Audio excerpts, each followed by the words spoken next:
Ever feel like you're doing this teaching thing alone? You don't have to be. Shared teaching is all about sharing the workload through the power of collaboration and teamwork. Together, we'll walk through all the difficult parts of teaching and learn how to streamline our processes, fine-tune our time management, and develop a more manageable workload. If that sounds like a dream come true to you, then welcome to the Shared Teaching Podcast. Let's share in the teaching to make those dreams a reality. Now here's today's Shared Teaching.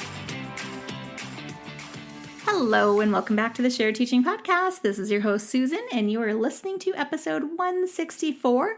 We're going to talk about a hot topic for summer, and that is all about our classroom libraries. I know summer is when a lot of us teachers want to revamp and reorganize things. So hopefully you'll find this episode very interesting and useful for you right now. So we are going to talk about a classroom library system that actually works for you, and you do not have to be a type A teacher to get it to work for you. Trust me, because that is not me. Okay, so I'm sure you've been dreaming of a classroom library system that's easy for kids to use and easy to keep you organized, or have them keep it organized. And sorting books is fun until you open up your classroom library and all of those students now are returning them to random bins and there's chaos creeping into your classroom library. So you have that itch to shut it down.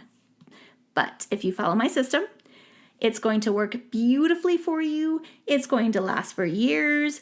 It's not going to have to be Pinterest perfect. And it's so simple for kids to follow. So first, let's talk about why you need a solid classroom library system. Now, I've talked about this before, but most teacher prep programs do not go in depth or even at all on how to build your classroom library. Yet it should be one of the most used spaces and the most loved spaces in your classroom for your students to visit. So you want to make sure it's worthwhile, right? You want them to get some good use out of it. A good library system should teach your students how to choose just right books, how to care for and return their books, how to explore genres and topics they love, and even to find some new ones that they'll love, and how to transfer these skills to the school or public library. Because when you have a smooth running library system, you're freeing up more of your time to manage centers and small groups. Because you want your students always to be independent so you can do those other things that are really moving the needle, right? Okay, first step, we want to start with your end goal. So before you begin sorting that giant pile of books, hopefully you have a giant pile, you're going to ask yourself, what do I want my students to learn from using our classroom library? So for me, after I reflected on that question, I decided I wanted to emphasize genres, book care, and independence. So I chose a genre-based system and I had a few tweaks to it to make it just perfect for my second grade classroom. I also wanted a system that would help them be successful when they transition to third grade. And for me, that's ideally why I chose genre, because I knew that they were going to hit that hard in third grade. And I wanted to give them a little bit of a push and a leg up to already understand an overview of what genre was. And that is why this library system was helpful for them. Step 2 is to choose a system that's going to fit your style. It's your classroom, your library. You have to find something that's going to work for you. You do not need the wall of matching white shelves in order to have a great library. I know we've seen them all over Instagram. They're beautiful IKEA shelving, beautiful matching book bins, nicely labeled, and you just think, oh, if only, right? But we do not have to spend that kind of money to have an amazing library. I just used the bookshelves that the school provided me and dollar store bins, and my system has worked beautifully for me.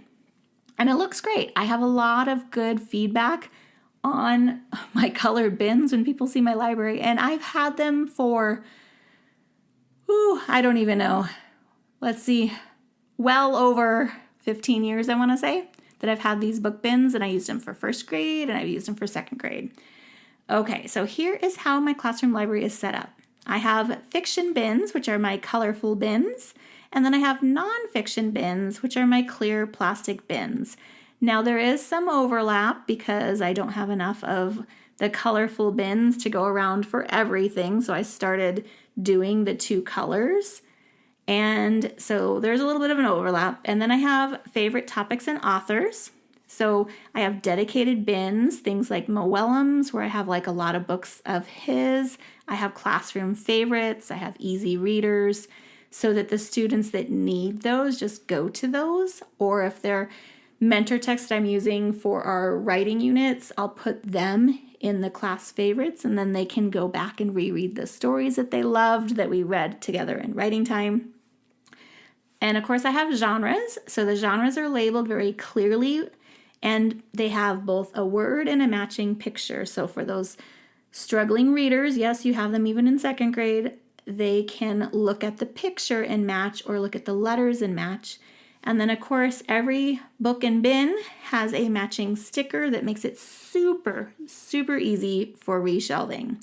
So this system makes it easy for even the struggling readers to find and return books with confidence.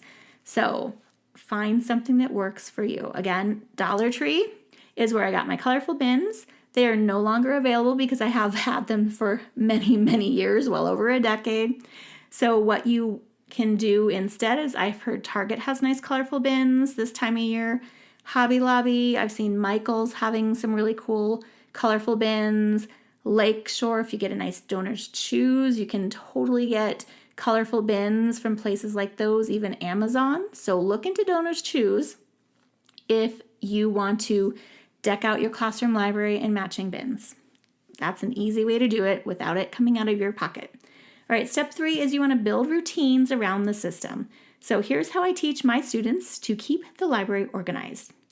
Before anyone touches a book in my library, we go through the daily 5 book care lessons, and I do have a link to that in my show notes. It is an amazing book. If you have not read it before, it will teach you all about how to roll out and manage your centers. You do not have to do daily 5. There's like a daily 3, whatever works for you. But it is a really great way to set up and manage and systematize how your students are going to the centers and working in the centers. So it's worth a good read. And it's a really easy book to read. All right, I model how to browse, borrow, and return books. I make sure that they know how to use the matching stickers on the book in order to reshelve them. No bookmarks needed. I don't know if you're one of those teachers that if you take a book out of the shelf, you put your bookmark there because that's where it came from. Maybe the bookmark has each student's name on it. You don't have to do all of that with my system because they're looking at the sticker and they're finding the matching bin with the sticker. They can do matching, right? That's a kindergarten skill. That's a pre-K skill. So these are second graders. If you teach it to them, it's super simple. And you can also have somebody in charge of the library, one of your students, that's amazing with this, that they can go through and make sure everyone returned their books correctly. So you can always have a librarian as a class job. And then last, we make sure that returning books is part of our daily cleanup routine. So whenever we're done with our reading time or our center time, whenever they have access to the classroom library, we make sure that we are returning things and cleaning them up. We don't make a habit out of messing things up. Some teachers also use a checkout system, but I like to do in the honor system. So the books stay at school. I do not allow the students to take home the books because they can take home the library books that they check out, and they can get 2 library books a week. So my classroom books stay in my classroom. And then they can, if they want to read them longer, then they put them in their individual book bins, which are those plastic reusable book bins that I buy. What did I get? Walmart is where I bought mine, and I think it comes in a group of 5 of them. And again, you find them like back to school time. You'll find them on the shelves there. Those work really well, and I've used them many, many years, so it's a worthwhile investment for me. Okay, so here's some real talk. You can Mix and match your library. It is okay. Don't feel like you have to pick just genres or just topics. Some bins in the library are author-based, some are seasonal, and others are leveled for specific needs. That flexibility is what keeps the system working year over year. If you want a shortcut, I created my own library labels to make setup super simple. And I am biased, they're super cute. They have the matching book stickers and bin labels. They have a code on them that matches the type of genre and subgenre that they go with. So it's teaching them and reinforcing those genres. And then also I have matching genre posters that go with my library labels if you would like those as well. I do not have a link to those. I will add it to the show notes. But it keeps everything in order without needing constant reminders for the students. And you can go to the show notes and click on the link to purchase. So your next steps, if your classroom library is feeling overwhelming, is you want to start small. You're going to sort just your fiction books. You're going to create 3 to 5 key genre or topic bins. I kept mine very broad. I have nonfiction and fiction. So my nonfiction labels have a black banner across the top, and my fiction labels have a gray banner across the top. So the fiction go in the colored bins, the nonfiction go in the clear bins. I could have done black bins, but the clear bins are what I already had available. And then if you look at the pictures, I did drill holes in the bins in order to put my book ring and then hang my tags on them. So that was a simple, very easy process. If you have a drill, you just drill the holes. It's something that anybody can do. And you have these really cute labels that hang off the bins. Instead of trying to glue them or stick them or tape them, that was easy for me. So you're going to create your key genre and topic bins, and then you're going to use printed labels or stickers for easy return. You do not have to use mine. Again, you can create your own, purchase your own, find something else, whatever works for you, and you can always expand as you go. Your classroom library system does not have to be perfect. It just needs to work for you and your students.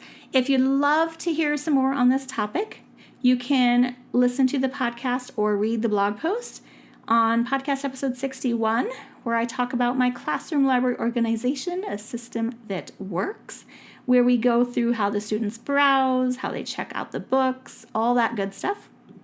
And then I also have episode number 28, which is how to find a system to organize your classroom library.